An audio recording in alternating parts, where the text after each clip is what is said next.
Hello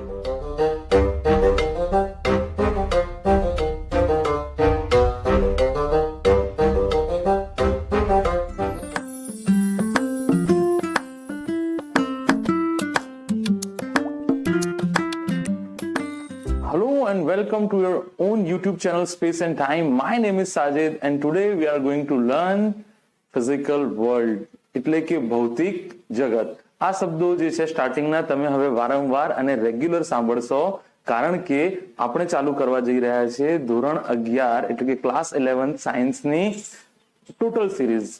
at least જ્યાં સુધી lockdown છે ત્યાં સુધી તો આપણે સિરીઝ કરીશું. એનું પહેલું ચેપ્ટર જે છે ભૌતિક જગત એ આજે આપણે જોઈશું. તો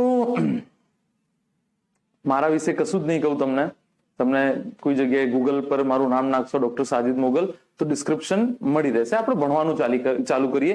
તમારો અને મારું સંબંધ જે છે પર્સનલ એ કેમેરાની આ સાઈડ અને કેમેરાની પેલી સાઈડનો છે. એટલે કે જે બી છે ટેક્સ્ટ બુકનું JEE નીટનું આપણે સાથે મળીને અહીંયા ભણીશું. તમને અહીંયા ટોટલ કન્ટેન્ટ જે મળશે તે બોર્ડનું બી હશે એટલે કે ગુજરાત બોર્ડનું, JEE નું બી હશે અને નીટનું બી હશે. તો આજે જે ફર્સ્ટ ચેપ્ટર છે ભૌતિક જગત, એ ભૌતિક જગત ચેપ્ટર તમારા બોર્ડ કે કમ્પિટિટિવ એક્ઝામ, એ કમ્પિટિટિવ એક્ઝામ પછી JEE હોય, નીટની પરીક્ષા હોય, AFMC ની પરીક્ષા હોય કે એમ્સ ની પરીક્ષા હોય, એમાં એસ સચ કોઈ સવાલ નીકળતો નથી. આ જે ચેપ્ટર છે એ માત્ર તમારામાં, તમારા મગજમાં, તમારા મનમાં ભૌતિક વિજ્ઞાન વિશે ઇન્ટરેસ્ટ જગાવવા માટે છે. અને છે બી ઇન્ટરેસ્ટિંગ ચેપ્ટર. તો આપણે સૌથી પહેલો તમને સવાલ થાય ક્લાસ 10th માંથી ક્લાસ 11th માં આવ્યા પછી કે ભૌતિક વિજ્ઞાન શું છે. કારણ કે હવે તમે સાયન્સની 4 મેજર બ્રાન્ચીસ ભણશો, મેથેમેટિક્સ, બાયોલોજી, ફિઝિક્સ અને કેમિસ્ટ્રી. તો આજે જે તમારું પહેલું ચેપ્ટર છે, ટાઇટલ લખી દઈએ આપણે અહીંયા,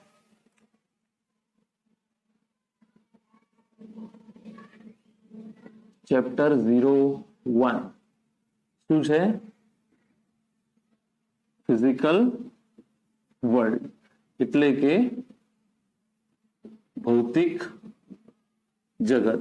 અને એનું સૌથી પહેલું સવાલ તમારા મનમાં એ થાય, વોટ ઇઝ ફિઝિક્સ?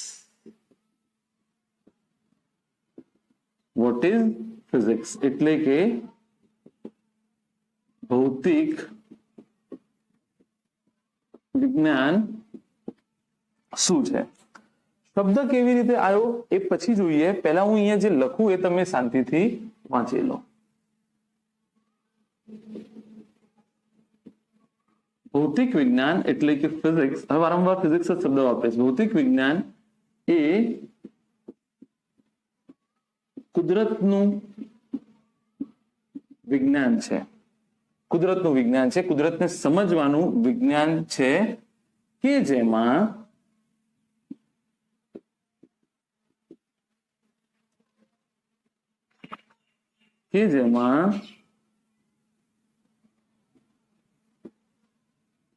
પ્રાયોગિક માપન અને ગાણિતિક વિશ્લેષણ દ્વારા કુદરતના નિયમોને સંખ્યાત્મક રીતે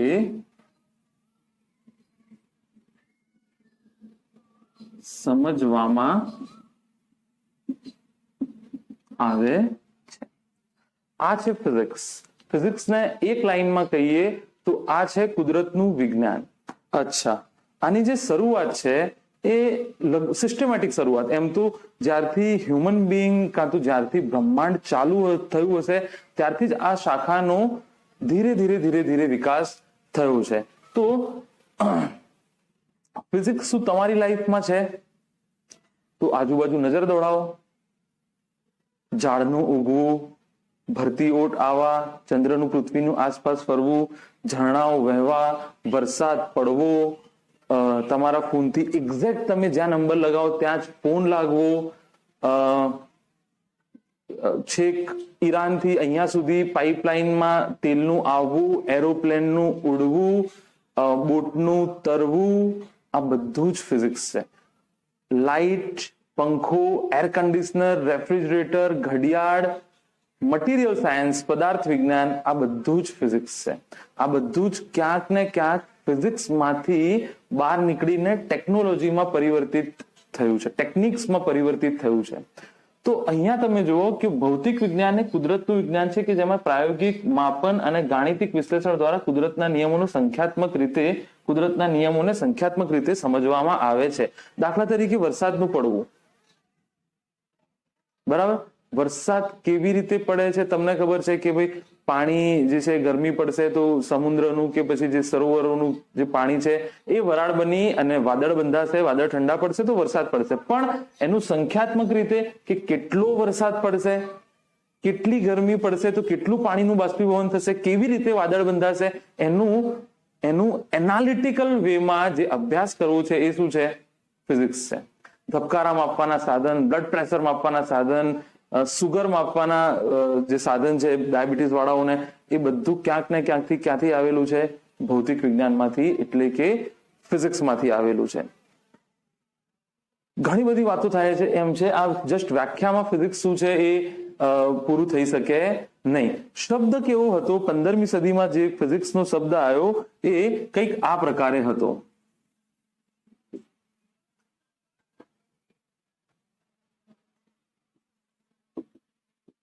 આ શું લખ્યું છે એ તો આપણને બી ખબર નથી. કઈ ભાષાનો શબ્દ છે આ?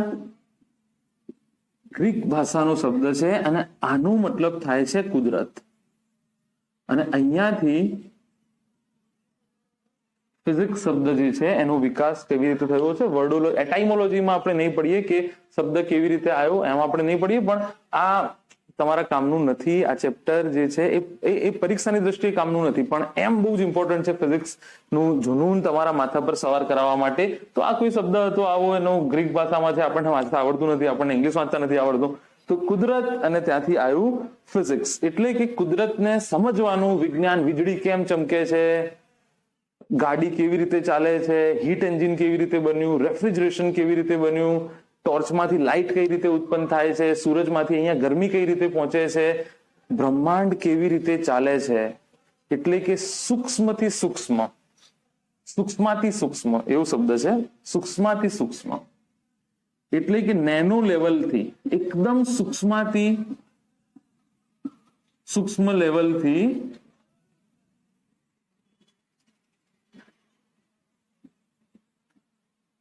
સ્થૂળ લેવલ સુધીનું, એટલે કે બ્રહ્માંડ, ગેલેક્સી, તારાઓ, એ બધું જ સમજવાનો ટ્રાય તમે ફિઝિક્સમાં કરશો. તો આ ભૌતિક વિજ્ઞાનની એક સાદી સમજ છે કે વોટ ઇઝ ફિઝિક્સ. તો આ ફિઝિક્સ છે કે કુદરતને સમજવાનું વિજ્ઞાન. કેવી રીતે સિસ્ટમેટિક વિશ્લેષણ કરીને, ગાણિતિક એના ઉકેલો તારવીને, પ્રાયોગિક રીતે એનું માપન કરીને, આ શું છે? ફિઝિક્સ છે. તમે કોઈ જગ્યાએ તમારો શર્ટ લેવા જાઓ છો, તમે જોતા હશો એલ, એક્સએલ, એટલે કે મીટર કે મિલીમીટર કે સેન્ટીમીટરમાં જે માપ હોય છે એ માપન બી ક્યાં આવશે? ફિઝિક્સમાં આવશે. તમે અહીંયાથી કોઈ જગ્યાએ કરિયાણાની દુકાને જાઓ, તમે કશું વસ્તુ લીધી, 1 કિલો 2 કિલો, તે માપન કેવી રીતે કરવામાં આવશે? એક રાશિના રૂપે. તમે એવું કહેશો થોડા ચોખા આપી દો, એનું ચોક્કસ એક માપક્રમ છે. એ બી તમે ફિઝિક્સમાં ભણશો કે કેવી રીતે માપક્રમો જે છે એ ડેવલપ થયા છે. એક નાનું તમને ઉદાહરણ આપી દઉં કે ફિઝિક્સ કેવી રીતે ઇમ્પોર્ટન્ટ છે. ફિઝિક્સ કેવી રીતે ઇમ્પોર્ટન્ટ છે એ ફિઝિક્સ અને ટેકનોલોજીમાં બી આપણે ભણીશું. ટેસ્લા નામના વૈજ્ઞાનિકે 25 કિલોમીટર દૂર વાયર વગર વીજળી મોકલી હતી. અત્યારે તમે ટેસ્લા 19મી સદીના સ્ટાર્ટિંગમાં થયું છે, બરાબર. 25 કિલોમીટર દૂર વગર વાયર વીજળી મોકલી હતી. જે અત્યારે તમારા ઘરમાં વાયર સાથે આવે છે, અત્યારે 21મી સદીમાં પણ, 21મી સદીની શરૂઆતમાં પણ ત્યાં આગળ જે છે એ વાયરલેસ વીજળી અને 25 કિલોમીટર દૂર મોકલી હતી. અને આખું ગામ એ એવી રીતે ચલાવતો હતો. જસ્ટ તમારું એપલ ફોનમાં કે સેમસંગમાં વાયરલેસ ચાર્જિંગ થાય છે, તમને નવી લાગે છે. 19મી સદીની શરૂઆતમાં એ ટેકનોલોજીનો વિકાસ જે છે એ ચાલુ થઈ ગયો હતો, એ બી આપણે અહીંયા ભણીશું. તમને ખબર છે કે પહેલા કમ્પ્યુટર જે છે એ આ રૂમ જેટલા મોટા હોતા હતા. એનું કારણ છે, ચલો એ જ્યારે ટેકનોલોજી અને ફિઝિક્સ ભણીશું ત્યારે એની ચર્ચા કરીશું કે કેવી રીતે આ બધી વાતો જે છે એ થઈ છે. તો આ છે તમારું ફિઝિક્સ. ફિઝિક્સના બે અગત્યના સિદ્ધાંતો છે, એ હવે આપણે જોઈશું. ફિઝિક્સના બે અગત્યના સિદ્ધાંતો છે. આમાં તો હું શું કહું, જેટલું કહીએ એટલું ઓછું છે. તમારી આસપાસ જ્યાં નજર દોડે છે એ બધું સાયન્સ છે. એક વસ્તુ નક્કી છે કે સાયન્સમાં ગ્લેમર બહુ ઓછું છે. હું તમને એક સવાલ પૂછું છું, કમેન્ટ સેક્શનમાં નાખજો કે કોઈ પણ 10 જીવતા વૈજ્ઞાનિકોના નામ આપો. કોઈ પણ 10 જીવતા વૈજ્ઞાનિકોના, જે હાલ હયાત હોય પૃથ્વી પર, એવા 10 વૈજ્ઞાનિકોના નામ કમેન્ટ સેક્શનમાં લખો. ગૂગલમાં જોયા વગર જોઈએ તમારામાંથી કેટલા લોકોને યાદ છે. જો ખરેખર તમારા મનમાં એવું થઈ ગયું હોય કે 1, 2 કે 3 જ યાદ છે, તો આપણા માટે શરમની વાત છે. કારણ કે આપણને દરેક પિક્ચરના, દરેક મૂવીના હીરો હિરોઈનના નામ ખબર છે, ડાયરેક્ટરના નામ ખબર છે, હોલિવૂડની મૂવીઝના નામ ખબર છે. પણ જે 1 ડઝન કે 2 ડઝન લોકોએ, જે 24-25 લોકોએ આપણી દુનિયા બદલી નાખી છે, એ લોકોને આપણે નથી ઓળખતા. દાખલા તરીકે પેરાસિટામોલ દવાની શોધ. તમે તમારા પેરેન્ટ્સને પૂછશો કે એમના જે બી અત્યારે 50-60 વર્ષના છે, તમારા દાદા દાદી હોય તો દાદા દાદી, બરાબર, એમના ઘરમાં કોઈને કોઈ બાળ મૃત્યુ પામ્યું હશે. સિમ્પલ કારણ, ડાયોરિયા, તાવ, એવા સિમ્પલ કારણોમાં મૃત્યુ પામ્યું હશે. કેમ? એની વખતે કોઈ દવા નથી. એ વખતે એન્ટીબાયોટિક દવાની શોધ થઈ અને એન્ટીબાયોટિક દવાની શોધે આખી દુનિયા બદલી નાખી. આખી દુનિયા બદલી નાખી. પાનના ગલ્લા ઉપર બી તમને 50 પૈસામાં કે 1 રૂપિયામાં કે 2 રૂપિયામાં એન્ટીબાયોટિક દવા મળે છે. જરા તમને તાવ આવે કે ડાયરિયા જેવું લાગે તો તમે એન્ટીબાયોટિક દવા ખાઈ લો છો, અને મૃત્યુ દર એકદમ અચાનકથી એને ઘટાડી નાખ્યો. એ શોધ કોણે કરી આપણને નથી ખબર. 1950માં એક કોન્ફરન્સ ભરાઈ. એ કોન્ફરન્સમાં એવું નક્કી થયું કે ભાઈ 2050માં 2050માં 100 વર્ષ પછી 1950માં કોન્ફરન્સ ભરાઈ હતી કે 2050માં અડધી દુનિયા ભૂખમરાના કારણે નાબૂદ થઈ જશે. કારણ કે જે ઇન્ડસ્ટ્રીયલાઇઝેશન ચાલુ થયું, ઔદ્યોગિકરણ ચાલુ થયું, એના કારણે બિલ્ડિંગો બનતી ગઈ, ખેતરોનો નાશ થતો ગયો, ઝાડોનો નાશ, વૃક્ષોનો નાશ થતો ગયો, અને સામે એટલું વાવેતર હતું નહીં. તો પોપ્યુલેશન બૂમ એટલું હતું કે વસ્તી વધારો એટલો હતો કે જેના કારણે અડધ વસ્તી જે છે એ ભૂખમરાના કારણે મરી જશે. આવું સ્પેક્યુલેશન હતું. અત્યારે 600 કરોડ લોકો છે, એટલે 300 કરોડ મરી જશે ભૂખમરાના કારણે, એવું સ્પેક્યુલેશન હતું. What has happened then? 1954ની આસપાસ હેબર નામના વૈજ્ઞાનિકે અમોનિયા શોધ્યું. કદાચ તમે 9મા 10માં ભણ્યા હોય તો. અને એ અમોનિયાનો ઉપયોગ કરી અને 1955ની આસપાસ યુરિયાની શોધ થઈ. અને એ યુરિયાના કારણે જે પાકના વાવેતર, ખાતર તરીકે વપરાય છે, તમને ખબર હશે, એના કારણે જે જમીન અફળદ્રુપ હતી એ ફળદ્રુપ થવા લાગી, બિનફળદ્રુપ હતી એ ફળદ્રુપ થવા લાગી, અને જે વાવેતર હતું એ ડબલ થઈ ગયું. એક જમીનમાં અમુક પાક થતો હોય તો એ ડબલ થઈ ગયું. તો આ યુરિયાની કોણે શોધ કરી આપણને નથી ખબર. સિમ્પલ, જે લાઇટ તમારા સુધી પહોંચે છે, એડિસનનું નામ ના લેતા, જે લાઇટ પ્રકાશ તમારા સુધી પહોંચે છે, જે એસી તમારું ચાલે છે, જે ઘડિયાળ તમારી ગોળ ગોળ ટીક. અચ્છા, ઘડિયાળ ગોળ કેમ ફરે છે? એ બી કમેન્ટ સેક્શનમાં જવાબ નાખી દેજો તમે કે ઘડિયાળ ગોળ કેમ ફરે છે. નેક્સ્ટ લેક્ચરમાં મને યાદ આવશે તો જવાબ કહી દઈશ કે તમારી કાંડા ઘડિયાળ ગોળ કેમ ફરે છે. બરાબર? તો તમે જુઓ જસ્ટ આજુબાજુ, એસી તમને કેટલું ઘરનું એકદમ ઠંડક કરી આપે છે. કોણે શોધ કરી તમને નથી ખબર.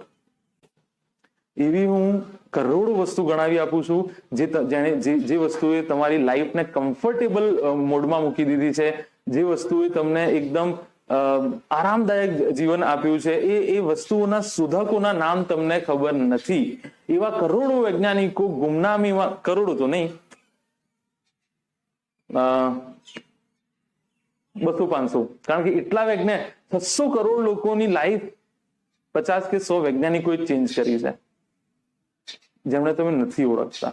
એવા વૈજ્ઞાનિકો સંશોધન કરતા કરતા સંશોધનમાં જ ખૂપી જઈને પોતાનું ઘર-બાર છોડીને એમની લાઈફ ખતમ કરી નાખી છે, મરી ગયા છે. ટેસ્લાની બાયોગ્રાફીનું એક એપિસોડ કરીશું. ટેસ્લાને બી મારી નાખવામાં આવ્યો હતો. એણે એવું બ્લેક બોક્સ, એવું એન્જિન શોધ્યું હતું કે એક વખત ચાલુ કરો તો ગાડી જે છે એ ચાલતી જ ગઈ, બંધ જ નહોતી થતી, અને એના રૂમમાં એનું મૃત્યુ થઈ ગયું હતું. અને એની જે ડાયરીમાં એણે જે એન્જિનનું ફોર્મ્યુલા લખેલું હતું કે કેવી રીતે એન્જિન બનાવ્યું, એ ડાયરી ગાયબ થઈ ગઈ, જે હજુ સુધી નથી મળી. કારણ શું છે? કારણ છે ઇકોનોમિક્સ, અર્થશાસ્ત્ર. જો એવું કોઈ એન્જિનનું શોધ થઈ જાય જે એક વખત તમે ફ્યુઅલ ભરો પછી આજીવન ચાલતું જ રહે, તો જે ક્રૂડ ઓઇલનો બિઝનેસ છે, જેને બ્લેક ગોલ્ડ કહેવામાં આવે છે, એ આખો ધંધો ચોપટ થઈ જાય. આખી જે મૂડીવાદી વ્યવસ્થા છે એ આખી ચોપટ થઈ જાય. જે કેપિટલિઝમ જેને કહેવામાં આવે છે, કેપિટલિઝમ, એ આખું ચોપટ થઈ જાય. તો એના કારણે આવું ઘણી બધી સ્ટોરીઝ છે ફિઝિક્સમાં જે તમે કોઈને કોઈ જગ્યાએ અલગ અલગ રીતે તમારા અભ્યાસક્રમમાં સાંભળશો. તો આવી ઘણી બધી વસ્તુઓ છે જે ભૌતિક વિજ્ઞાન દ્વારા તમારા સુધી પહોંચી છે, જેનો તમને અંદાજો બી નથી. હું જે બોલું છું એ અવાજ તમને કઈ રીતે સંભળાય છે, હવામાં જે હું બોલું છું તરંગોનું વાઇબ્રેશન તમને સંભળાય છે, અંદરથી કશું નથી નીકળતું, બરાબર? તો એ કેવી રીતે થાય છે? એના કારણે હિયરિંગ એડની શોધ થઈ. કોઈને ના સંભળાતું હોય તો તમને ખબર છે કે નાનું મશીન ભરાવવામાં આવે છે, કારણ કે આપણને ખબર છે કે સાઉન્ડ કેવી રીતે જનરેટ થાય છે અને સાઉન્ડ કઈ રીતે રિસીવ થાય છે, બરાબર? એન્ડ તમે કોઈ જગ્યાએ ક્રિકેટ રમાય છે, વાયરમાં થઈને તમારી ટીવીમાં દેખાય છે, અથવા વાયરલેસલી મોબાઈલમાં તમે યુટ્યુબમાં જોવો છો કે કોઈ જગ્યાએ કોઈ ઘટના બની રહી છે. Amazing. You can not even imagine કે ફિઝિક્સ કે વિજ્ઞાને તમને કેટલી હેલ્પ કરી છે. અને જો તમને 10 વૈજ્ઞાનિકોનું નામ ના આવડતા હોય તો શરમની વાત કહેવાય. આજે શોધી એમના વિશે થોડું ઘણું વાંચી અને એમને ટ્રિબ્યુટ કરી દેજો, એમને યાદ કરી દેજો કમસે કમ. તો નેક્સ્ટ ટોપિક તરફ જઈએ. ફિઝિક્સ મેં તમને કહી દીધું શું છે, ફિઝિક્સની ઉત્તેજના બી મેં તમને થોડી ઘણી કહી દીધી. ભૌતિક વિજ્ઞાન એ કુદરતને સમજવાનું વિજ્ઞાન છે. તમારી આસપાસ બનતી દરેક ઘટના, તમારી આસપાસ કોઈ પણ ઘટના બનવા માટે 2 વસ્તુની જરૂર છે. કોઈ પણ ઘટના બનવા માટે 2 વસ્તુની જરૂર છે, ટાઈમ અને સ્પેસ. એના વગર ઘટના શક્ય નથી. હું તમને એમ કહું કે 2 વાગે મને મળવા આવજો, તો શું મિસિંગ છે? સ્પેસ. હું તમને એમ કહું કે ફલાણી બિલ્ડિંગના 3જા માળે મળવા આવજો, તો શું મિસિંગ છે? સમય. તો સમય અને જગ્યા હોય તો જ શક્ય છે કે દુનિયાની કોઈ પણ ઘટના બને, નહીં તો એના વગર ઘટના શક્ય નથી. એનું બી આપણે અહીંયા ચર્ચા કરીએ છીએ. અચ્છા, મિશિયો કાકુ કરીને એક વૈજ્ઞાનિક છે, જાપાનીઝ છે, પણ અમેરિકામાં, નોટ શ્યોર જાપાનીઝ છે, પણ અમેરિકામાં સ્થાયી થયેલા છે. એમણે એમ કીધું કે જો તમારે ફ્યુચર જોવું હોય કે ભવિષ્યમાં શું થશે, તો તમારે ફિઝિક્સ શીખવું અનિવાર્ય છે, કમ્પલસરી છે. મિશિયો કાકુ આવું કહે છે. બહુ મોટા વૈજ્ઞાનિક છે, અમેરિકામાં ફિઝિસિસ્ટ છે. તો એ એવું કહે છે કે જો તમારે ફ્યુચર જોવું હોય, ભવિષ્ય જોવું હોય, તો ભવિષ્ય પ્રેડિક્ટ કરવું હોય, ભવિષ્ય વિશે વિચારવું હોય, તો ફિઝિક્સનો અભ્યાસ અનિવાર્ય છે. ફિઝિક્સનો અભ્યાસ જે છે એ અનિવાર્ય છે, એવું એમણે કીધું. તમે કહેશો એવું તો કેવું ફ્યુચર? ફ્યુચર જોવું એટલે એવું નહીં કે 10 વર્ષ પછી તમે શું કરશો, પણ તમે પ્રેડિક્ટ કરી શકશો. દાખલા તરીકે ગૂગલ મેપ્સ, સિમ્પલ તમે નાખો છો કે મારે આ જગ્યાએ જવું છે, તો જીપીએસ ટેકનોલોજી દ્વારા, જીપીએસ ટેકનોલોજીની શોધ કેવી રીતે થઈ? GPS, global positioning system. તમે લોકેશન મારો છો કે અહીંયા છે, ક્યાં છે માણસ, હું ક્યાં છું. આઈન્સ્ટાઈનની થિયરી ઓફ રિલેટિવિટી, સાપેક્ષવાદથી એની શોધ થઈ છે. વાંચી લેજો ગૂગલ પર, સાપેક્ષવાદથી એની શોધ થઈ છે જીપીએસ. અચ્છા, તો જસ્ટ એ જીપીએસ, ટ્રાફિક કંટ્રોલ અને રસ્તો, કે ભાઈ તમે અત્યારે નીકળશો તો કેટલા વાગે પહોંચશો. ફ્યુચર જોયું કે ના જોયું? અત્યારે નીકળશો તો કેટલા વાગે પહોંચશો. તમે કશું એમેઝોન પર કે ફ્લિપકાર્ટ પર કશું વસ્તુ મંગાવી છે તો કેટલા દિવસમાં તમારા સુધી પહોંચશે. કેવી રીતે ખબર પડશે? રસ્તામાં ટ્રાફિક કેટલું છે, રસ્તો કેટલો દૂર છે. તો આવી રીતે તમે જે છે એ પ્રેડિક્ટ કરો છો. વરસાદને તમે પ્રેડિક્ટ કરો છો. જરૂરી નથી કે 100% રિઝલ્ટ હોય કે ભાઈ આ તારીખથી ચોમાસું ચાલુ થશે, હા કે ના, આ તારીખથી આ દિવસ સૌથી લાંબો હશે, આ દિવસ સૌથી ઠંડો હશે. આ શું છે? ફ્યુચર પ્રેડિક્શન, ભવિષ્ય જોવું. આ જે છે એ તમામ વસ્તુ જે છે એ ભૌતિક વિજ્ઞાનને આભારી છે. તો નેક્સ્ટ ટોપિક જોઈએ. આઈ હોપ તમે નોટ કરતા રહેજો, સ્ક્રીનશોટ લેતા રહેજો. અને મારા દરેક લેક્ચરમાં હું તમને વારંવાર કહીશ કે તમારી સાથે આજુબાજુના ડિસ્ટર્બન્સ 0 કરી દો, એકદમ ફ્લોમાં લેક્ચર અટેન્ડ કરો અને નોટબુક અને પેન જે છે તે સાથે રાખો.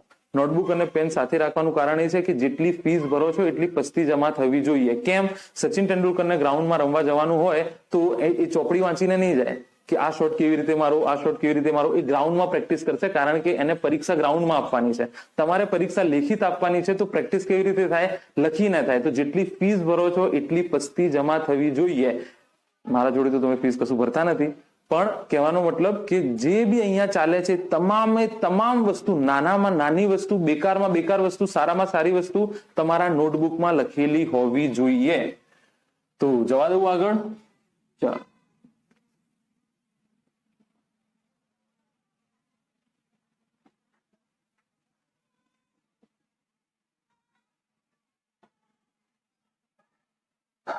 તો બીજો ટોપિક જે છે, ફ્રેમ ચાલુ છે કે નહીં જોઈ લઈએ. ચાલુ છે. બીજો જે ટોપિક છે એ છે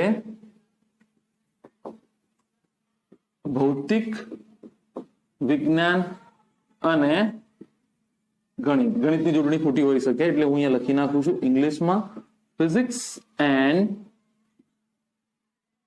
mathematics. Physics and mathematics. તો જેવી રીતે દરેક કલ્ચરમાં એક ભાષા હોય છે, આપણી ભાષા છે ગુજરાતી, એવી રીતે ફિઝિક્સના જે કલ્ચરની ભાષા છે એ છે મેથ્સ. અચ્છા, મેથ્સ નહીં આવડે તો ફિઝિક્સ નહીં આવડે એવું ઓવરરેટેડ સ્ટેટમેન્ટ નહીં આપો, પણ મેથ્સમાં તમને અમુક વસ્તુ આવડતી હોવી જોઈએ. કેમ આવડતી હોવી જોઈએ? કારણ કે ફિઝિક્સની જે ભાષા છે, ફિઝિક્સને એક્સપ્રેસ કરવા માટે, પ્રદર્શિત કરવા માટે જે શબ્દો છે એ મેથેમેટિક્સના છે. દાખલા તરીકે ગુરુત્વાકર્ષણ બળ F = G_m1m2/r². હું અહીંયા લખું છું, બરાબર? F = G_m1m2/r².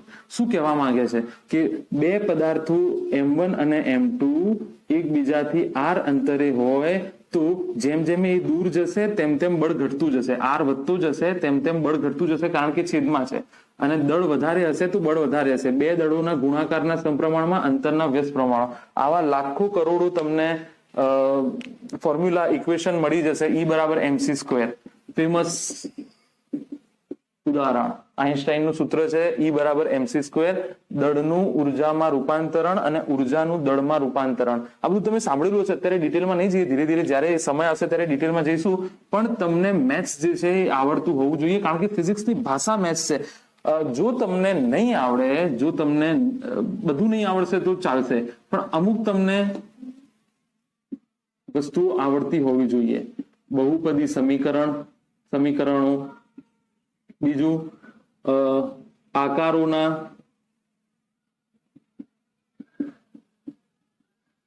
ક્ષેત્રફળ અને કદના સૂત્રો, આકારોના ક્ષેત્રફળ અને કદના સૂત્રો, ત્રિકોણમિતિ એટલે કે ટ્રિગ્નોમેટ્રી, બરાબર?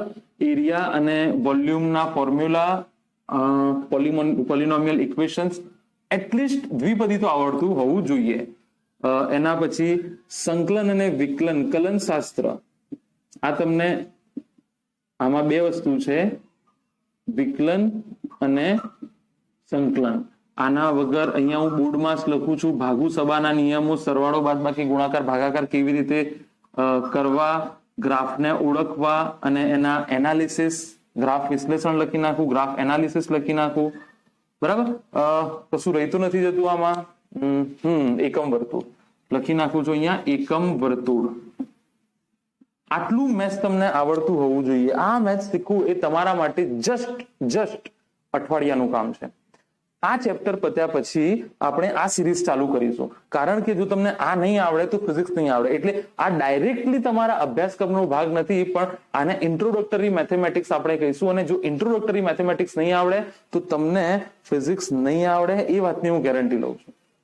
મતલબ 40% ફિઝિક્સ આવડશે, 60% ફિઝિક્સ નહીં આવડે. સમજશો પણ લખતા એને એક્સપ્રેસ કરતા તમને નહીં આવડે તો જાગી જજો. બિલકુલ સ્ટ્રિક્ટલી કહું છું તમને કે આ જે છે એ તમને આવડતું હોવું જોઈએ. બધું મેથ્સ ના આવડે તો પણ, તો એ જે છે હું તમને શીખવાડી દઈશ એટલે આના 0 સિરીઝ આપણે કરીશું. ચેપ્ટર 0-1 છે, એ રીતે ચેપ્ટર 0-0 કરીશું અને 0 સિરીઝમાં તમને આ બધું શીખવાડી દઈશું. આના જસ્ટ પછી એ ચાલુ થઈ જશે સિરીઝ. પહેલા આપણે આ ચેપ્ટર પૂરું કરી દઈશું. તો મેથ્સ જે છે એને કીધું છે કે આ ફિઝિક્સની ક્વીન છે અને આ જે ફિઝિક્સ છે એને કિંગ કીધું છે. કેમિસ્ટ્રી અને મેથ્સ વાળા ખોટું ના લગાડતા, એમને શું કીધું છે મને ખબર નથી. કેમિસ્ટ્રીની શાખાનો વિકાસ બહુ લેટ થયો છે. એ સ્ટેમ્પ કલેક્શન જેવું છે, એટલે કે પ્રાયોગિક રીતે કલેક્ટ કરેલો ડેટા. ક્યારે વિકાસ થયો? ફિઝિક્સમાં જયારે 1955-60 ની આસપાસ સમિતિ નામની જે શાખા છે, સિમેટ્રી, એનો વિકાસ થયો. એના પછી કેમિસ્ટ્રીનો વિકાસ ચાલુ જ થયો છે. અને ફિઝિક્સ તો બહુ જૂનું છે, ફિઝિક્સ તો બહુ જ જૂનું છે. બરાબર. તો ઓલરાઈટ, આ થઈ ગયું ભૌતિક વિજ્ઞાન અને ગણિત. અચ્છા,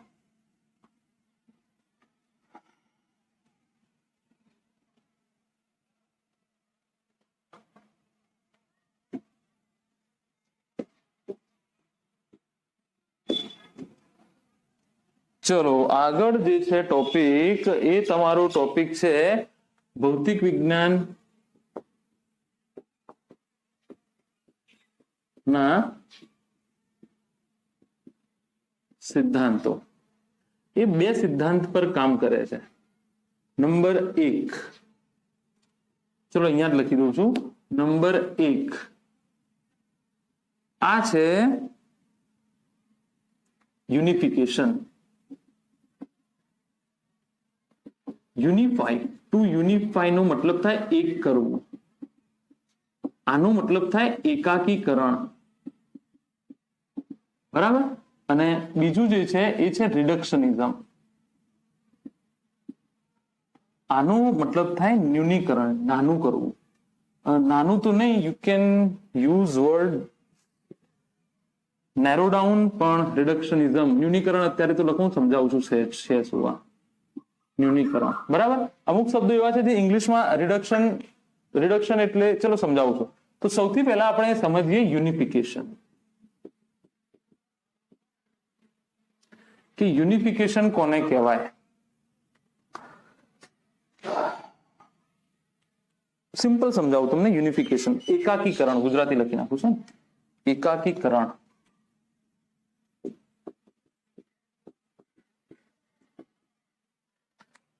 કોઈ ઘટના બની, બરાબર. પ્રેમ ચાલુ છે કે નહીં જોઈ લઈએ. ચાલુ છે. કોઈ ઘટના બની, એ ઘટના ચોરી થઈ. દાખલા તરીકે એક જણે કીધું કે ચોર જે છે એ મારા ઘરના ડાબી સાઈડ થી આવ્યો હતો. બીજાએ કીધું કે ચોર જે છે લગભગ મને મારી આંખ ખુલી હતી રાતના 12:30 થી 1 વાગ્યા ના સમયગાળામાં આવ્યો હતો. ત્રીજાએ કીધું યાર ચોરે છે ને યલો કલરની ટી શર્ટ પહેરી હતી. પાંચમાએ કીધું કે 3 જણા હતા. છઠ્ઠાએ કીધું, જેના ઘરે તાળું તૂટ્યું હતું, કે મારા ઘરમાંથી આટલી રકમ લઈ ગયા છે અને પાછળનો દરવાજો તોડી અને ભાગી ગયા છે.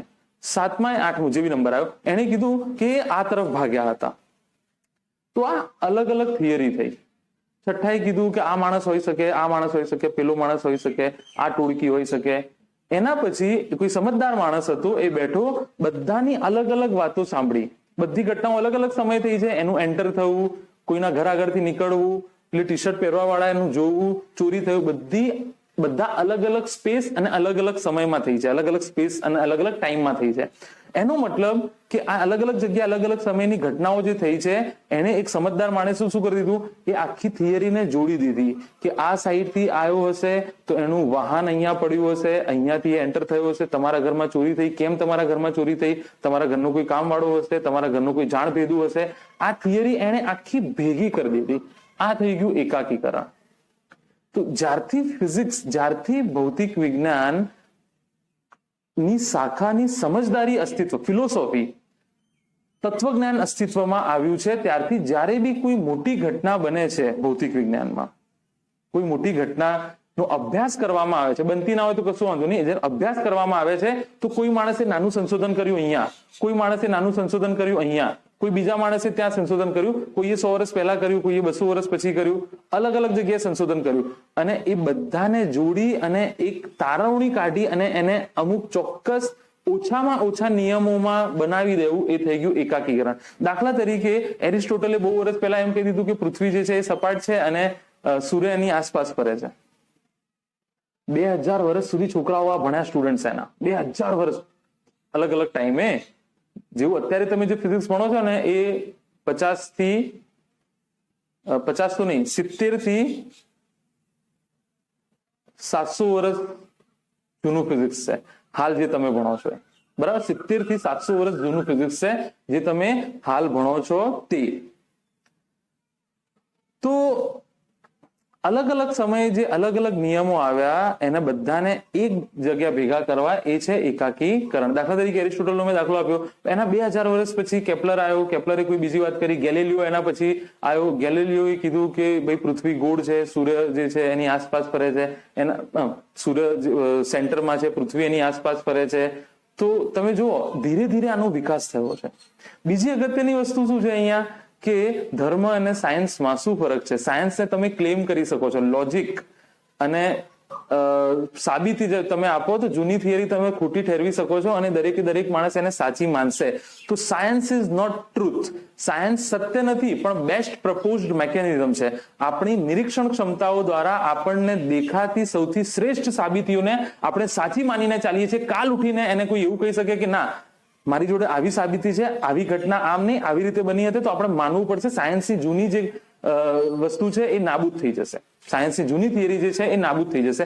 આ સાયન્સનો જાદુ છે, આ ફિઝિક્સનો જાદુ છે કે અહીંયા કોઈ રિજિડિટી નથી, તમને ફ્રીડમ છે, તમને આઝાદી છે તમારી પોતાની થિયરી ડેવલપ કરવાની. અમુક જણા એને ખોટી કહેશે, અમુક જણા એને સાચી કહેશે, પણ તમારી નિરીક્ષણ ક્ષમતાઓ પરથી એ શ્રેષ્ઠ સાબિતી જે હશે એને આપણે સાચી માનીને ચાલીએ છીએ. તો એકાકીકરણની વાત કરતો હતો કે ગેલિલિયો, એરિસ્ટોટલ આ બધા 3000 વર્ષના ગાળામાં આયા છે. સ્ટીફન હોકિંગ્સ એમના બધા નિયમો ભેગા કરી અને એક નિયમ બનાવ્યો, એ થઈ ગયો એકાકીકરણ. દાખલા તરીકે એક સિમ્પલ બે ઉદાહરણ તરીકે તમને સમજૂતી આપી દઉં કે શું છે એકાકીકરણ. સફરજનનું પડવું,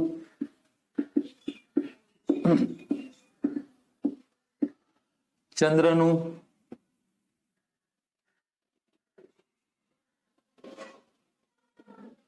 પૃથ્વીની આસપાસ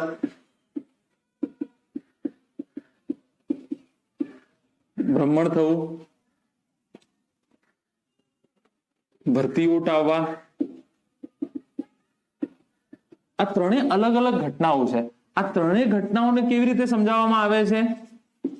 ન્યૂટનના ગુરુત્વાકર્ષણ બળના નિયમ વડે.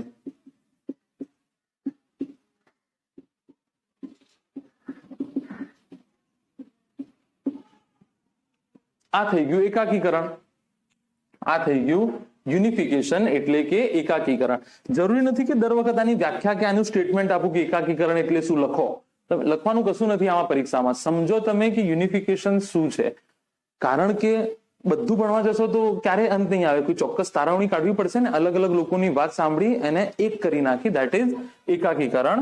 પણ આગળ જ મેં ફિઝિક્સની વ્યાખ્યામાં લખ્યું છે એની સાબિતી હોવી જોઈએ, ગાણિતિક વિશ્લેષણ હોવું જોઈએ, માપન પદ્ધતિ હોવી જોઈએ, એ બધું હોવું જોઈએ. બીજું ઉદાહરણ આપું તમને, શરૂઆતમાં વિદ્યુત શાસ્ત્ર અલગ હતું, શુદ્ધ વિદ્યુત શાસ્ત્ર, શુદ્ધ સ્થિત વિદ્યુત શાસ્ત્ર. એના પછી ગતિમય વિદ્યુત શાસ્ત્ર અલગ હતું, પછી ચુંબકીય શાસ્ત્ર અલગ હતું અને ચુંબકીય પદાર્થોનું શાસ્ત્ર અલગ હતું. આને 19મી સદીમાં આ બધા નિયમોને એક જ રૂપ નીચે લાવી દીધું મેક્સવેલે, મેક્સવેલ નામના વૈજ્ઞાનિકે, અને એને એક શાખા વિકસાવી આ બધું ભેગું કરીને એને કહેવાય વિદ્યુત ચુંબકીય શાસ્ત્ર. વિદ્યુત ચુંબકીય શાસ્ત્ર. ત્રીજું ઉદાહરણ આપું, થર્મોડાયનેમિક્સ, વિદ્યુત ઉષ્મા ગતિશાસ્ત્ર. હાલ ડિટેલમાં આપણે નહીં જઈએ. એનું ઝીરો નિયમ, ઝીરોથ લો, ફર્સ્ટ લો, સેકન્ડ લો, આ ત્રણેય અલગ અલગ વૈજ્ઞાનિકોએ અલગ અલગ રીતે શોધ કરી છે, અલગ અલગ સમયગાળામાં. આ બધાને ભેગું કરી અને ફિઝિક્સની એક શાખા બની થર્મોડાયનેમિક્સ, ઉષ્મા ગતિશાસ્ત્ર.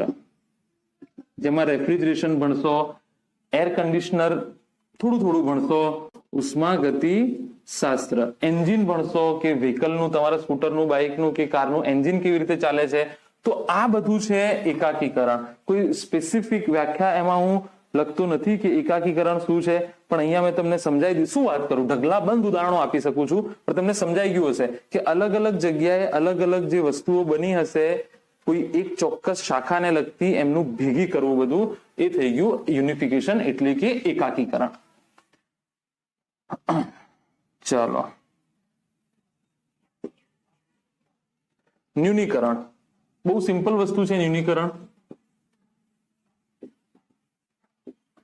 ન્યૂનીકરણ નું ઉદાહરણ તમને આપીશ કે ખૂબ જ મોટી કે સ્થૂળ ઘટના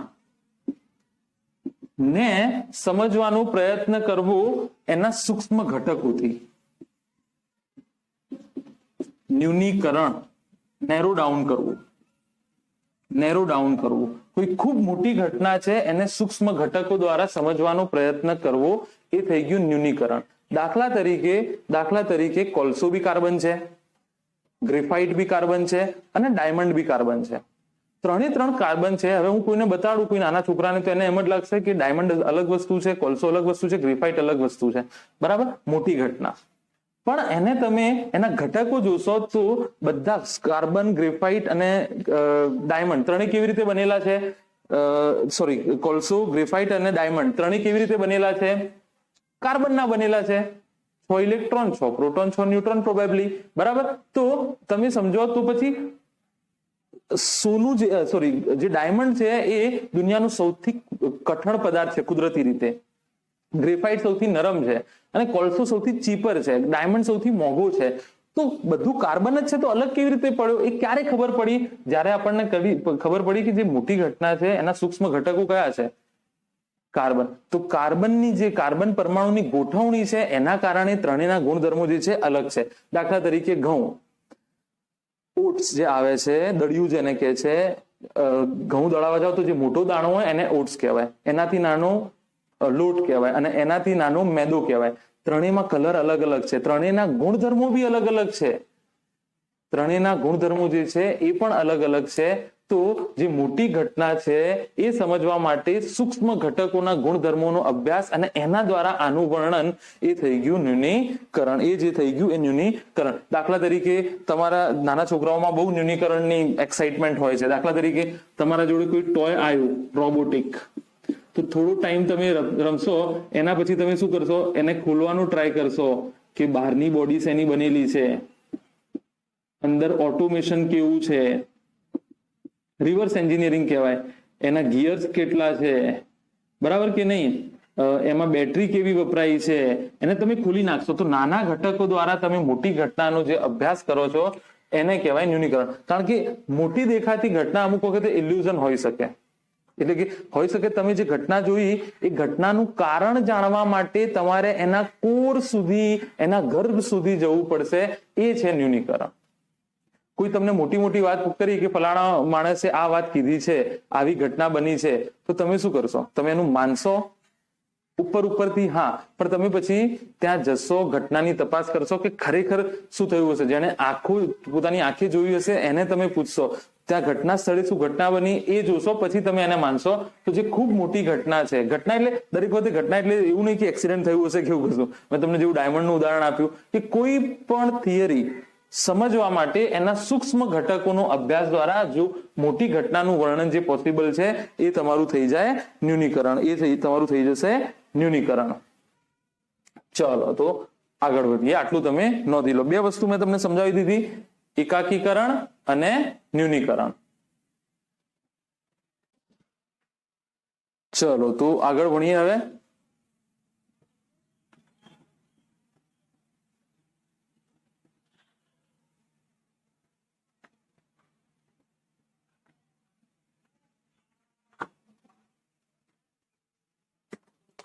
સ્કોપ ઓફ ફિઝિક્સ. હવે જે આગળ જે છે ટોપિક એ છે સ્કોપ ઓફ ફિઝિક્સ. પબજી નો સ્કોપ નહીં ભાઈ, સ્કોપ ઓફ ફિઝિક્સ. બરાબર ને? એટલે કે ભૌતિક વિજ્ઞાનનો વિસ્તાર.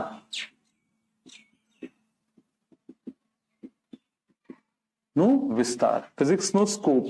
આઈ હોપ આ તમે નોંધી લીધું હશે. જગ્યાના અભાવના કારણે આને હું કાઢી નાખું છું. બરાબર, આને બી કાઢી નાખું છું, આને બી કાઢી નાખું છું, આને બી કાઢી. Scope of physics. અહીંયા તમે શું ચર્ચા કરશો એ તમને કહી દો. થોડું નીચે લખીએ, ફ્રેમ ના કપાય.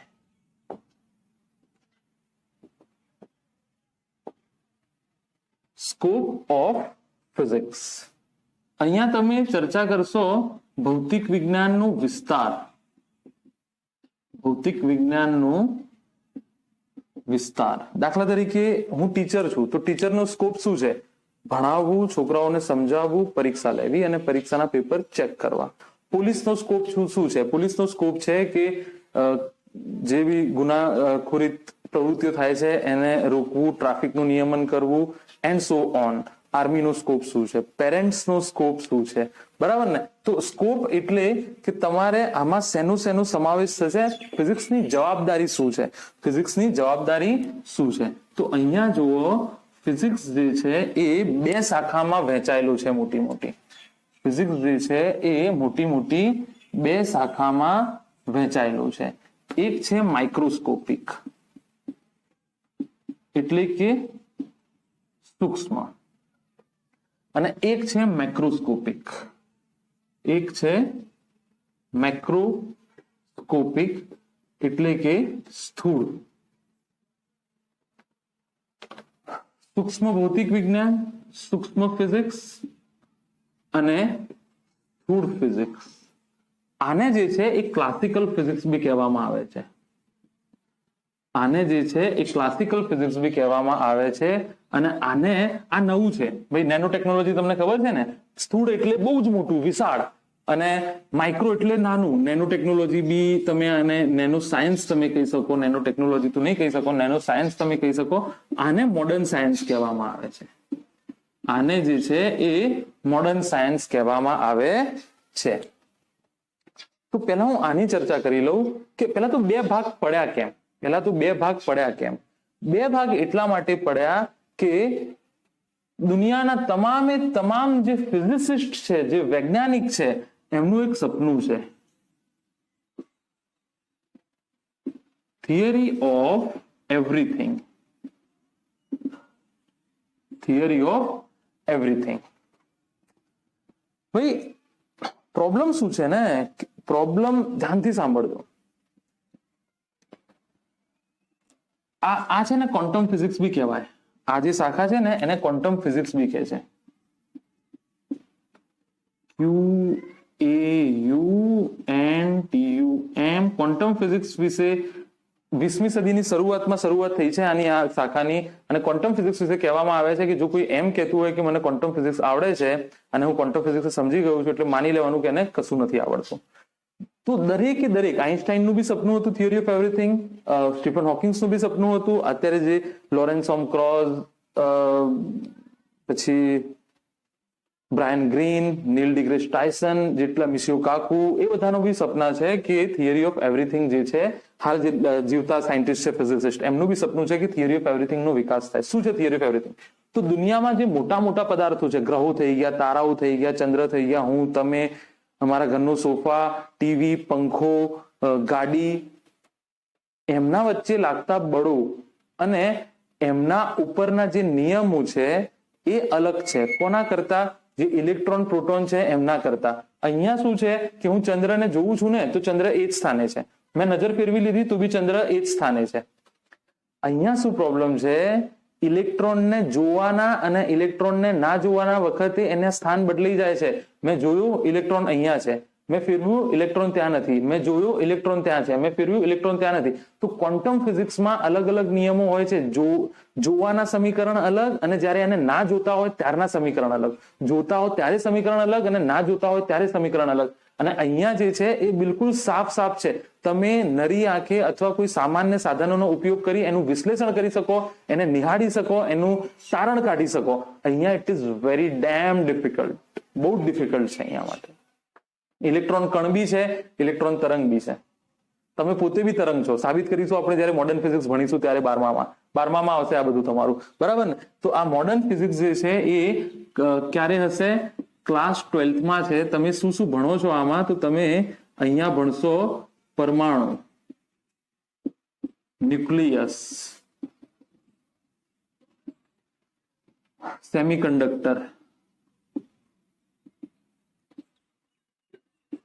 EM વેવ્સ, ઇલેક્ટ્રોમેગ્નેટિક તરંગો, આ બધું જે છે એ તમે આમાં ભણશો, બરાબર ને? Atomic subatomic particle, modern physics, આખું 12માં 3 થી 4 ચેપ્ટર છે આના તમારા, જે 12થમાં તમે ભણશો. પણ આ બેને ગવર્ન કરતા જે વસ્તુઓ છે ને, અહીંયા આ શાખાનો વિકાસ ન્યૂટન, એટલા માટે આને ન્યૂટોનિયન ફિઝિક્સ બી કહે છે. કેટલું લખું યાર, ચલો લખી નાખો. આને ન્યૂટોનિયન ફિઝિક્સ બી કહે છે, બરાબર? આ જે છે એ નીલ્સ બોહર, હાઇઝનબર્ગ, આઇન્સ્ટાઇન એમનું ફિઝિક્સ છે. 19મી સદીની શરૂઆતમાં આનો વિકાસ જ ચાલુ થયો છે. 1955-60 સુધી તો એ લોકો જીવતા હતા. હજુ બી કેટલા વૈજ્ઞાનિકો જે છે એ જીવે છે. હોન્ડા ફિઝિક્સમાં જે છે એ બધા, એનીવે એ ડિટેલમાં નથી જતા આપણે. ટૂંકમાં કહેવાનો મતલબ માઇક્રોસ્કોપિક જે દુનિયા છે એમાં તમારે જે નિયમો છે એ આના કરતા અલગ અલગ છે, એટલે બંનેને અલગ અલગ રાખ્યા છે. જે દિવસે થિયરી ઓફ એવરીથિંગ આ બંનેને જોડતી એકાકીકરણ થઈ ગયું, એકાકીકરણ કહેવાય ને, આ બંનેને જોડતી કોઈ થિયરીઓનો વિકાસ થઈ ગયો તો ધૂમ મચી જશે. થર્મોડાયનેમિક્સ તો બીજો નિયમ છે એ થિયરી ઓફ એવરીથિંગના બહુ નજીક છે, સમજાવીશું કોઈ દિવસ. થર્મોડાયનેમિક્સ નો જે બીજો નિયમ છે એ થિયરી ઓફ એવરીથિંગના બહુ નજીક છે, તમામ વસ્તુની થિયરી, બરાબર? તો અત્યારે આ બંને અલગ અલગ છે. સપનું છે થિયરી ઓફ એવરીથિંગ, પણ કોઈનું પૂરું થયું નથી. થર્મોડાયનેમિક્સ તો બીજો નિયમ થિયરી ઓફ એવરીથિંગના બહુ નજીક હતો, પણ સંપૂર્ણ નહોતો. 100% સંપૂર્ણ, 100% નહીં, 50% બી નહોતો, પણ નજીક હતો, બરાબર? તો કહેવાનો મતલબ એટલા માટે ફિઝિક્સમાં બે અલગ અલગ શાખાઓનો વિકાસ થયો છે, કારણ કે બંનેમાં નિયમો અલગ અલગ છે, એટલે બંનેને કશું લેવા દેવા નથી, એટલા માટે. અચ્છા, જોઈએ ફ્રેમ, જોઈએ ચાલુ છે કે નહીં. ફ્રેમ તો ચાલુ છે, સરસ. ન તુમ જાનો ન હમ ક્યું ચલતી હૈ પવન, ફિઝિક્સ નું ગીત છે. ક્યું ચલતી હૈ હવા, પ્રેશર ડિફરન્સના કારણે, દબાણના તફાવતના કારણે. ચલો, તો હવે આપણે જોઈએ કે તમારે આમાં 4 શાખાઓનો કુલ અભ્યાસ કરવાનું છે. આમાં તમારે કુલ કેટલી શાખાઓનો અભ્યાસ કરવાનો છે? 4 શાખાઓનો. એક છે યંત્રશાસ્ત્ર, મેકેનિક્સ. યંત્રશાસ્ત્ર એટલે કોઈ રોબોટિક ના સમજતા, અને ઇંગ્લિશમાં મેકેનિક્સ કહેવાય, બરાબર? અચ્છા, બીજું છે થર્મોડાયનેમિક્સ. રેન્જ આની બનાવી દઉં, બરાબર? અહીંયા આવશે ઓપ્ટિક્સ, પ્રકાશશાસ્ત્ર. ઓપ્ટિક્સ, પ્રકાશશાસ્ત્ર. અહીંયા આવશે થર્મોડાયનેમિક્સ, ઉષ્માગતિશાસ્ત્ર. અને અહીંયા આવશે વિદ્યુત ચુંબકીય શાસ્ત્ર.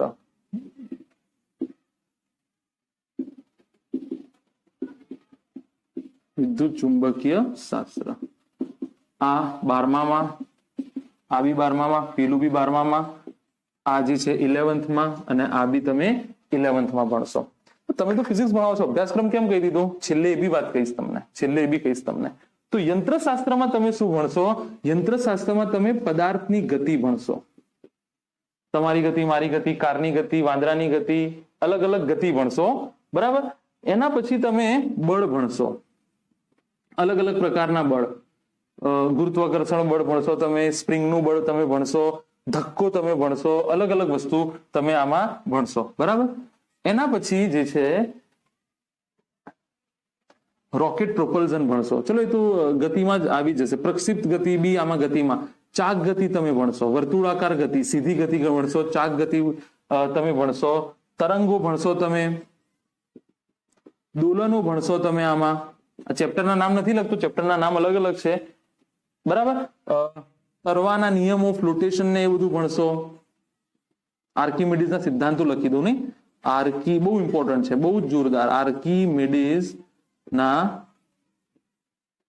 સિદ્ધાંતો ભણશો. બીજી બી વાતો છે, બધું આપણે આમાં સમાવેશ નહીં કરીએ. પદાર્થ વિજ્ઞાન ભણશો, અહીંયા ક્યાંક લખી, પદાર્થની ગતિ, અને કોઈ જગ્યાએ અહીંયા વચમાં આઈ હોપ ફ્રેમમાં આવી જશે. પદાર્થ વિજ્ઞાન તમે ભણશો. પદાર્થ વિજ્ઞાન એટલે મટીરિયલ સાયન્સ, વસ્તુને થોડાથી મારો, તોડો, ખેંચો તો શું થશે એ તમે ભણશો, બરાબર? આ બધી વાતો અહીંયા છે. ઉષ્માગતિ શાસ્ત્ર જે છે એમાં તમે એના 3 નિયમો ભણશો.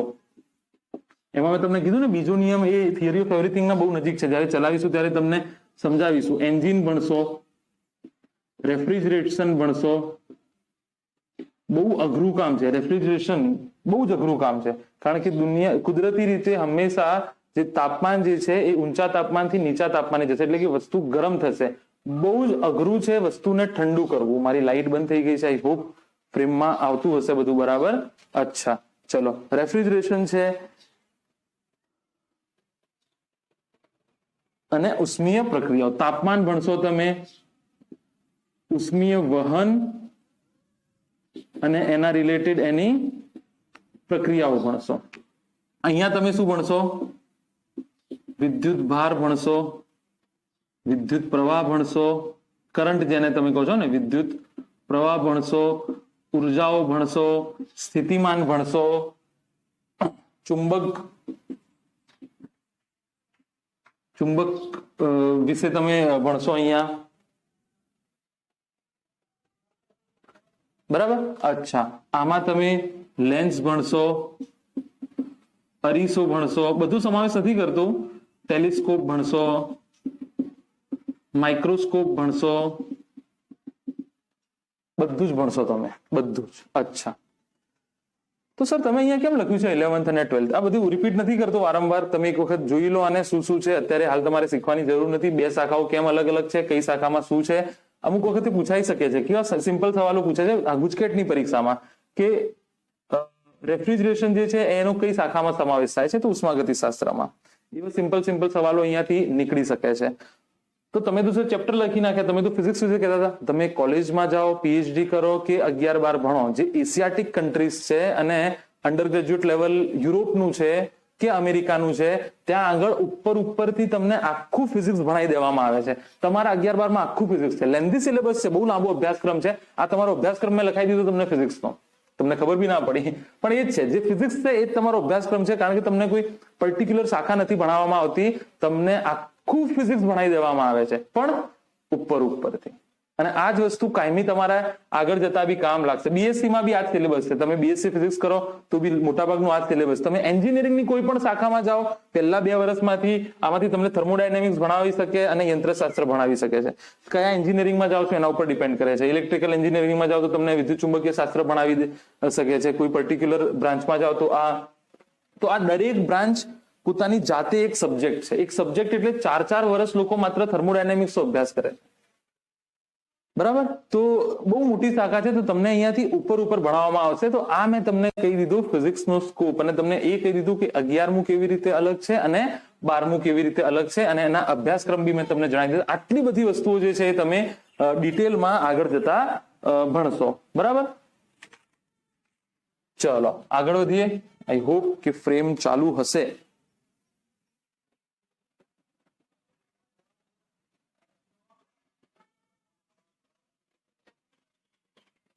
ચલો આગળ વધીએ.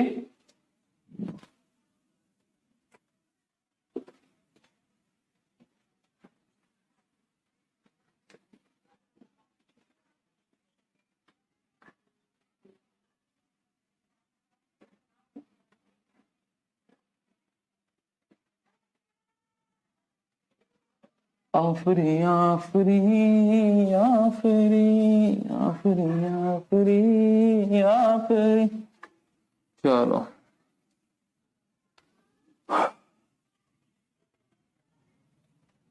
તો હવે છે ફિઝિક્સ. આમાં નથી, અલગથી ટોપિક છે.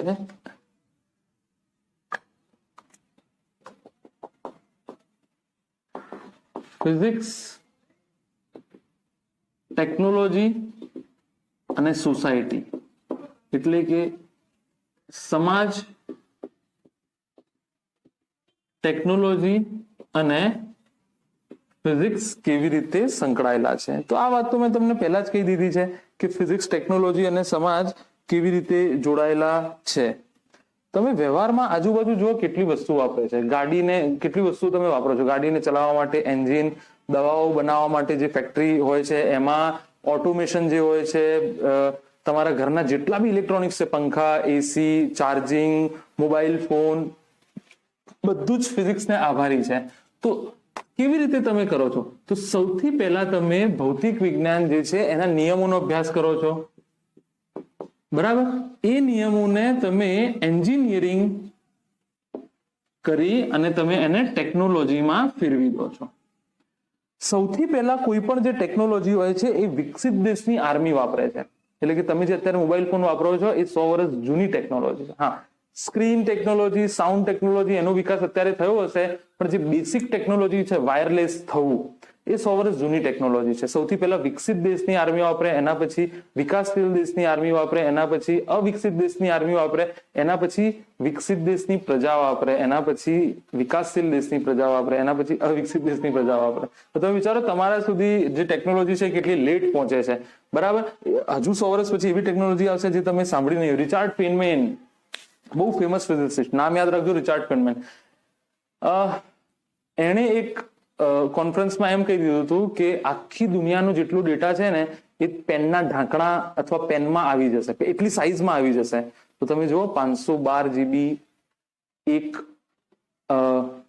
TB, 2 TB ની હાર્ડ ડિસ્ક મળે છે. તમે વિચારો, દુનિયાનો તમામ ખજાનો એમાં આવી જાય છે. તમારા મોબાઈલ ફોનમાં કેટલા ફોટાઓ તમે સ્ટોર કરો છો, કેટલી મેમરી તમે સ્ટોર કરો છો. તો એ વખતે એના ફ્રેન્ડ હતો, એને સ્પેશિયલી એક બુક લખી નાખી એ વખતે, surely you are joking mister Feynman, કે ભાઈ ફેનમેન યાર હું મજાક કરે. તમને હું કહું તમે હવામાં ઉડશો, તમને હું કઈ આવું નવી વાત કરું, તમે ગાયબ થઈ જશો, તમારા હાથમાં છે ક્યારે ગાયબ થવું. તો તમે એમ કહેશો કે યાર હું ગપ્પા મારો છો ઠંડા પોરના, પણ બિલીવ મી થશે, એ બી દિવસ આવશે.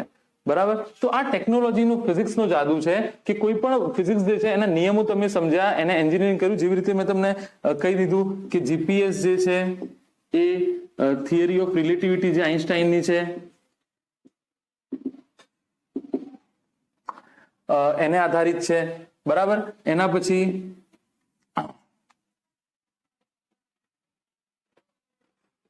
પછી મેં તમને આ જીપીએસ નું કહી દીધું. એના પછી જેટલા બી ઓટોમેશન વાળા વસ્તુ છે, બ્લડ પ્રેશર માપવાનું મશીન, બ્લડ સુગર માપવાનું, પણ આ તો મોટી વાત કરું છું. મોબાઈલ ફોન, એન્જિન્સ, લાઇટ, આ બધું આ પ્રકાશશાસ્ત્ર શીખ્યા તો લાઇટ આવ્યું, થિયરી ઓફ રિલેટિવિટી થી જીપીએસ આવ્યું, ઇલેક્ટ્રોમેગ્નેટિક વેવ્સના અભ્યાસથી મોબાઈલ આવ્યા, અને મોબાઈલ ફોનની બેટરી તમે કહો છો ને 5000 mAh જેટની બેટરી, 4000, મારી બેટરી 2 દિવસ ચાલે છે, 3 દિવસ ચાલે છે. એસી નું કેપેસિટર, એ બધું વિદ્યુત શાસ્ત્ર, વિદ્યુત ચુંબકીય શાસ્ત્રને આભારી છે.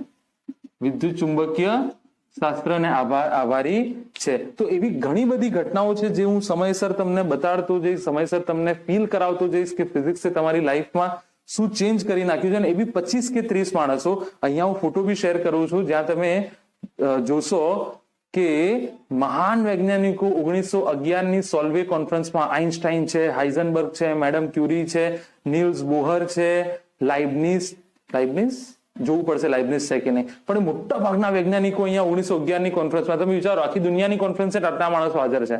ફિઝિક્સ એ છે, કારણ કે ફિઝિક્સમાં ગ્લેમર નથી, ચમકદમક નથી. તમે કશું કરી છૂટશો તો બી દુનિયા તમને નહીં ઓળખે.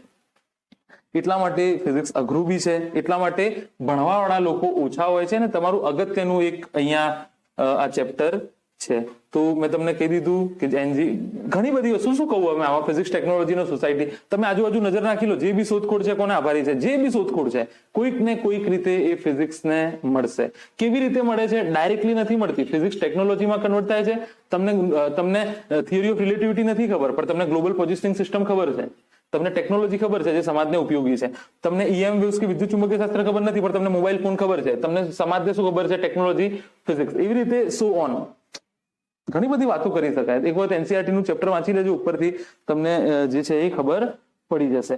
દાખલા તરીકે એક બીજી વસ્તુ કહું તમને, ઇમ્પોર્ટન્ટ વસ્તુ કહું કે કેવી રીતે વિકાસ થાય છે. તમે સાંભળ્યું બી નહીં હોય. તમને ખબર છે પહેલા મોબાઈલ ફોન બહુ મોટા આવતા હતા, બરાબર, સાઈઝમાં, અને કરવાનું કશું નહીં, કીપેડ વાળા મોબાઈલ, બરાબર. કમ્પ્યુટર બી બહુ મોટા આવતા હતા. તો કેમ મોટા આવતા હતા? કારણ કે જે ચાર્જિંગ ડિસ્ચાર્જિંગની પ્રક્રિયા છે વિદ્યુતને લગતી, એ ફેરો ઇલેક્ટ્રિક મટીરિયલ કરે છે. જે મેમરી સ્ટોરેજનું કામ કરે છે,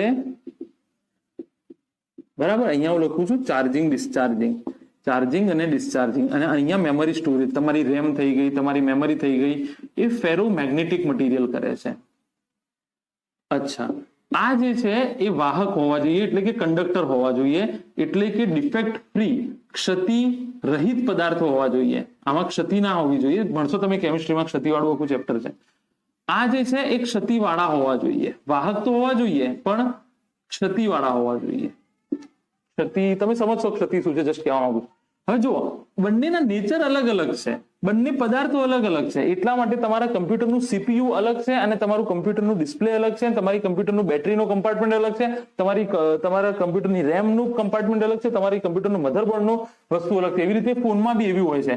પણ લગભગ 2000ની સાલમાં આ બંનેને વિચારો, ક્ષતિવાળું અને ક્ષતિરહિત બંને અલગ અલગ પ્રકારના પદાર્થો ભેગા કરી દીધા અને એને કહેવામાં આવ્યું મલ્ટીફેરોઇક્સ. તો તમારે પેલા બે અલગ અલગ પદાર્થો વાપરવા પડતા હતા, અલગ અલગ કમ્પોનન્ટ, ઇલેક્ટ્રિક કમ્પોનન્ટ અલગ વિદ્યુતભારના વહન માટે અને મેમરી સ્ટોરેજ માટે અલગ ચુંબકીય પદાર્થો. તો આ 2000ની સાલમાં મલ્ટીફેરોઇક્સ નામના પદાર્થોનો વિકાસ થયો પદાર્થ વિજ્ઞાનમાં અને આને દુનિયા ચેન્જ કરી નાખી. કેટલા પાતળા ફોન થઈ ગયા છે અને કેટલા શક્તિશાળી થઈ ગયા છે. તો આનો વિકાસ જે છે એ મલ્ટીફેરોઇક્સ નામના મટીરિયલને આભારી છે. દુનિયા બદલી નાખી. સેમિકન્ડક્ટર, સિલિકોન નામના મટીરિયલ દુનિયા બદલી નાખી. ભણશો તમે ધીરે ધીરે ડિટેલમાં. આવી ઘણી બધી વસ્તુઓ છે, શું વાત કરું, થાકી જઈશ વાત કરતા કરતા. હવે મૂળભૂત બળોનો અભ્યાસ કરીશું. હવે જે છે આપણે મૂળભૂત બળોનો અભ્યાસ જે છે એ કરીશું. મૂળભૂત બળો ટોટલ તમારે આખા ફિઝિક્સમાં 11મા અને 12મા થઈ અને 6 કે 7 બળોનો અભ્યાસ કરવાનો છે. એટલે બહુ ગભરાતા નહીં, બધા બળોને પ્રોપર ભણજો. હાલ તો તમે ઉપરથી જોઈ લો. તો સૌથી પહેલા હું મૂકું છું આને ગુરુત્વાકર્ષણ બળ, ગ્રેવિટી જેને કહીશો તમે, ગ્રેવિટી. બરાબર. અચ્છા, એના પછી નબળું ન્યુક્લિયર બળ, વીક ન્યુક્લિયર ફોર્સ. બરાબર. એના પછી તમે ભણશો વીક ન્યુક્લિયર ફોર્સ. અહીંયા જગ્યા ખાલી દર્શાવવા માટે 4થા નંબરનું છે વીક, એટલે કે નબળું ન્યુક્લિયર બળ. નંબર 3 જે છે એ સ્ટ્રોંગ ન્યુક્લિયર બળ.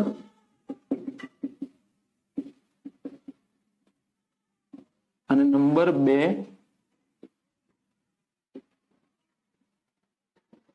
જે છે એ તમે ભણશો વિદ્યુત બળ અથવા વિદ્યુત ચુંબકીય બળ. વિદ્યુત ચુંબકીય બળ. આ બળ જે છે એ માત્ર 2 પદાર્થો હોય તો આ બળ માત્ર ને માત્ર આકર્ષી પ્રકારનું છે. બીજું સૌથી નબળું છે. ત્રીજું લોંગ રેન્જ છે. લોંગ રેન્જ એટલે કે અનંત અંતર સુધી બી લાગી જાય. 2 પદાર્થો અનંત અંતરે ગોઠવાયેલા હોય તો બી આ બળ જે છે તે લાગશે. બરાબર. સૌથી નબળું છે. આ જે બળ છે એ જરૂર પડે આકર્ષી બી હોય છે. દાખલા તરીકે ઇલેક્ટ્રોન, પ્રોટોન. ઇલેક્ટ્રોન જો હોય તો આ બળ અપાકર્ષી બી છે. પ્રોટોન હોય તો બી બળ એટલે આ જે બળ છે એ બંને પ્રકારનું છે. આકર્ષી પ્રકારનું બી હોઈ શકે અને અપાકર્ષી પ્રકારનું બી હોઈ શકે. આ જે બળ છે એ સ્ટ્રોંગ પ્રકારનું છે. સ્ટ્રોંગ, સૌથી સ્ટ્રોંગ નથી લગતો પણ સ્ટ્રોંગ પ્રકારનું બળ છે. આ બી અનંત અંતર સુધી લાગી શકે છે. લોંગ રેન્જ ફોર્સ છે. બરાબર. અચ્છા, સ્ટ્રોંગ ન્યુક્લિયર જે બળ છે એ માત્ર ન્યુક્લિયસની અંદર લાગે છે. ન્યુક્લિયસની અંદર. તમે વિચારો કે તમને ખબર છે ને પરમાણુ કેવી રીતે બન્યું છે? ન્યુક્લિયસ અને એની આસપાસ ઇલેક્ટ્રોન. ન્યુક્લિયસની ત્રિજ્યા હું ખાલી ધારવા માટે 1 મીટર લઉં ને તો આ 10⁴ મીટર દૂર હશે. આ 1 કિલોમીટર લઉં તો આ 10,000 કિલોમીટર દૂર હશે. જો ન્યુક્લિયર પ્રોટોન આને એટલે દૂર બળ લગાડતો હોય તો વિચારો પ્રોટોન કેટલા નજીક હશે. તો પ્રોટોન અને ન્યુટ્રોન, પ્રોટોન વચ્ચે કેવું લાગે છે? અપાકર્ષી. એ કયા પ્રકારનું બળ છે? એ આ પ્રકારનું બળ છે. તો તમે વિચારો તો બી ન્યુક્લિયસ સ્ટેબલ છે, કારણ કે પ્રોટોન ન્યુટ્રોન અને ન્યુટ્રોન વચ્ચે આકર્ષી પ્રકારનું બળ લાગતું હોવું જોઈએ. આ જે છે એ શોર્ટ રેન્જ છે, એટલે નજીક જ લાગે છે, બહુ દૂર લાગતું નથી અને માત્ર આકર્ષી પ્રકારનું છે અને સૌથી સ્ટ્રોંગ છે. સૌથી સ્ટ્રોંગ છે. વીક ન્યુક્લિયર બળ માત્ર રેડિયો એક્ટિવ પદાર્થોમાં જોવા મળશે તમને. આ જે છે એ ન્યુટ્રિનો અને એન્ટાઈ ન્યુટ્રિનો કણું વચ્ચે, હાલ ડિટેલમાં નથી જતા, ખાલી શીખી લો, વચ્ચે લાગશે. આ બી જે છે એ શોર્ટ રેન્જ છે, ટૂંકા ગાળાનું, અને લાંબા ગાળાનું શોર્ટ રેન્જ છે. આ નબળું છે. તો સ્ટ્રોંગતા પ્રબળતાની દ્રષ્ટિએ સૌથી સ્ટ્રોંગ આ, એના પછી આ, એના પછી આ, અને એના પછી આ વસ્તુ પૂછાય છે પરીક્ષામાં કે પ્રબળતા અને નિર્બળતાની દ્રષ્ટિએ કયું બળ સૌથી મજબૂત છે, કયું વીક છે, એને લાઈનમાં ગોઠવો, અને કેટલું વીક છે અને કેટલું વીક નથી એને તમને ગોઠવવાનું કહે છે. તો દાખલા તરીકે અહીંયા હું લખી નાખું છું strong force, strong nuclear force, બરાબર, એ સૌથી મજબૂત છે. એના પછી ઇલેક્ટ્રોમેગ્નેટિક ફોર્સ, વિદ્યુત ચુંબકીય બળ, એના પછી વીક ન્યુક્લિયર ફોર્સ, તમે સારી રીતે લખી નાખજો આને, અને એના પછી ગ્રેવિટી, ગુરુત્વાકર્ષણ બળ.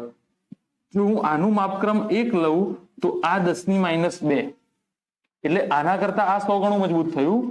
આ જે છે વીક ન્યુક્લિયર ફોર્સ એ 10⁻13 રફ છે, રફ એસ્ટિમેશન છે, 10⁻34 કે લગભગ 10⁻38 જેટલું, 10⁻38 જેટલું હોય છે, બરાબર. તો આ સિરીઝ યાદ રાખી લો કે સૌથી પ્રબળ કોણ છે, સૌથી નિર્બળ કોણ છે, વચ્ચેના કોણ છે, એના માપક્રમ.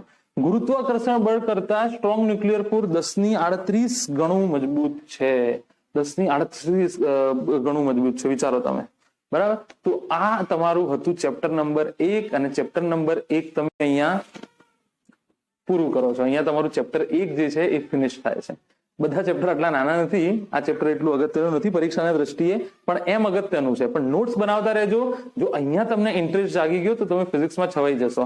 હવે મેં કીધું એમ આપણે ચેપ્ટર નંબર 2 અત્યારે ચાલુ નહીં કરી, ચેપ્ટર નંબર 0 ચાલુ કરીશું, ઇન્ટ્રોડક્ટરી મેથેમેટિક્સ, કે જે તમારી ફિઝિક્સની સમજ શક્તિને વધારી દેશે. તો એક એપિસોડ કરીશું નાનો 15 મિનિટનો કે ફિઝિક્સ ભણવું કેમ અગત્યનું છે, અને JEE નીટ અને બોર્ડની પરીક્ષામાં કઈ રીતે આ અગત્યનું, 10 કે 15 મિનિટનો એક વિડીયો કરીશું એના માટે કે કેવી રીતે આ અગત્યનું છે, બરાબર. તો I hope you have enjoyed this lecture. If you are watching this video for first time, જો તમને પસંદ આવ્યો હોય તો આ વિડીયોને લાઈક કરી દો, અને એક લાલ બટન હશે ત્યાં આગળ ગમે તેમ કરીને સબસ્ક્રાઇબ કરી દો, કારણ કે તમારા માટે આ જે છે એ અત્યારે હાલ તો ફ્રીમાં ચાલે છે, બરાબર. ડિસ્ક્રિપ્શનમાં મારો નંબર આપેલો છે, જો તમને ડાઉટ હોય તો તમે ત્યાં ક્વેશ્ચન કરી શકો છો. અને જો તમને કોઈ પણ વસ્તુ ફીડબેક કશું પણ આપવું હોય તો તમે કમેન્ટ સેક્શનમાં કમેન્ટ કરી શકો છો. I'll appreciate that, right. તો નોટ્સ બનાવતા રહેજો અને આપણે સાથે ભણતા રહીશું. So this is doctor Sajid Mogal and I am signing off. I hope you have enjoyed this lecture. All the very best and good luck.